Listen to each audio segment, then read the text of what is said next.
इसी रूप में होती है। सूर्य के भाई अग्नि और वायु है। यही जगत रचयिता है। वो रथ पर सवार होकर आते हैं। रथ प्रतीक है इस ब्रह्मांड का। उसके पहिए समय हैं तो प्रतीक हैं गति के। इसके रथ में जुटे हैं 7 घोड़े, सतरंगी किरणों वाले। उसके पहिए की 12 रेखाएं 12 महीने हैं। उसके चलने से मौसम बदलते हैं। सूर्य के 720 पुत्र हैं, दिन और रात के जोड़े में। सूर्य प्रतीक है गति का, जीवन का, इसीलिए वो आराध्य है।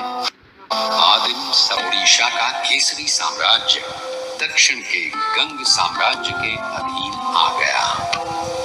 इसी साम्राज्य के महाराजा अनंग भीम तृतीय ने जगन्नाथ मंदिर का निर्माण पूरा कराया, जिसकी शुरुआत अनंत वर्मन चोड़गंग देव ने की थी।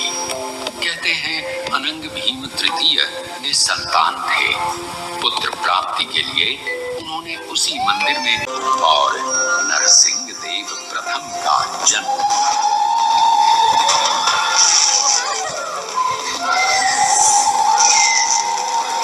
नरसिंह देव, जिनका शासनकाल 1238 से 1264 तक रहा, उनमें अपने पिता अनंग भीम के तमाम गुण थे। नरसिंह देव के पिता अनंग भीम ने 1211 से 1238 तक ओडिशा पर राज किया। ये काल ओडिशा की गौरव गाथा का काल था, स्वर्ण युग था। ये वही काल था जब मुस्लिम शासक तेजी से अपने साम्राज्य का विस्तार कर रहे थे। कश्मीर और ओडिशा को छोड़कर देश का अधिकांश भाग मुस्लिम शासकों के अधीन हो गया था। मुसलमानों की बढ़ती ताकत और साम्राज्य विस्तार नरसिंह देव के लिए चुनौती का समय था। ओडिशा की संप्रभुता और स्वाधीनता सामने खड़ी थी। प्रजा की शंकित निगाहें नरसिंह देव को देख रही थी। नरसिंह देव ने ओडिशा की एकता और अखंडता की ध्वजा अपने हाथों में थाम ली और जुट गए ओडिशा की रक्षा में। मालव देश यानी आज का शिव का विवाह संपन्न हुआ। सीता देवी राजरानी बन गई। महारानी, हमें शीघ्र ही युद्ध के लिए प्रस्थान करना पड़ेगा। राज्य की सीमा पर यवनों ने पुनः डेरा जमा लिया है। तुघान खान उत्कल को पराधीन बनाना चाहता है। के लिए मेरे प्राणों की भी आहुति जाती है, तब भी मैं पीछे नहीं हटूंगा। तुघान खान उत्कल पर हमले के बहाने ढूंढ रहा है।